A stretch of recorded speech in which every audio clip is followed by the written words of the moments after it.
جب لڑکی ہوتی تو کچھ نہیں کہتے، اور جب لڑکے ہوتے یذبحون ابناءکم ویستحیون نساءکم وفی ذلکم بلاء من ربکم عظیم۔ اللہ تعالیٰ فرماتے ہیں تمہارے بیٹوں کو ذبح کرتے تھے اور تمہاری عورتوں کو زندہ چھوڑتے تھے۔ عورتوں سے نظام آباد نہیں ہوتا۔ عورتیں تو مرد کے اتباع کے لیے اور خوشگواری کے لیے پیدا ہے۔ عورت کی زندگی کا کوئی مقصد نہیں ہے، اور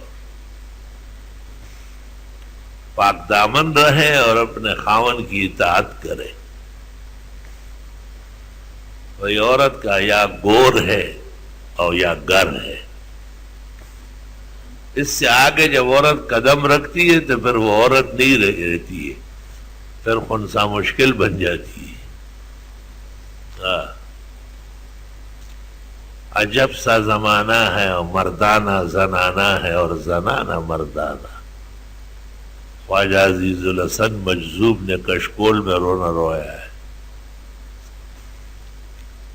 اور چمکی نہ تھی حمیدہ جب انگلش سے تھی بیگانہ، اب شمع انجمن ہے اور کبھی تھی چراغ خانہ۔ اور یہ سب جو ہوارا پن پیدا ہوا اور یہ لوگوں کی آزادی غلط طریقے سے بڑھ گئی۔ آزادی اس کو نہیں کہتے کہ آپ ماں باپ سے پوچھیں کہ تم نے شادی سے پہلے کیا کیا ہے۔ یہ آزادی تھوڑی ہے، تو بے حیائی ہے۔ ماں بیٹی ماں سے کہے کہ میری شادی کر لو ورنہ میں بھاگ جاؤں گی، تو یہ آزادی رائے ہے تو ہوار کی۔ اور لڑکا باپ کو کہے کہ جلدی مر جاؤ تاکہ میں وارث بنوں ورنہ میں چاقو مارتا ہوں تجھے، تو مرتا ہی نہیں ہے۔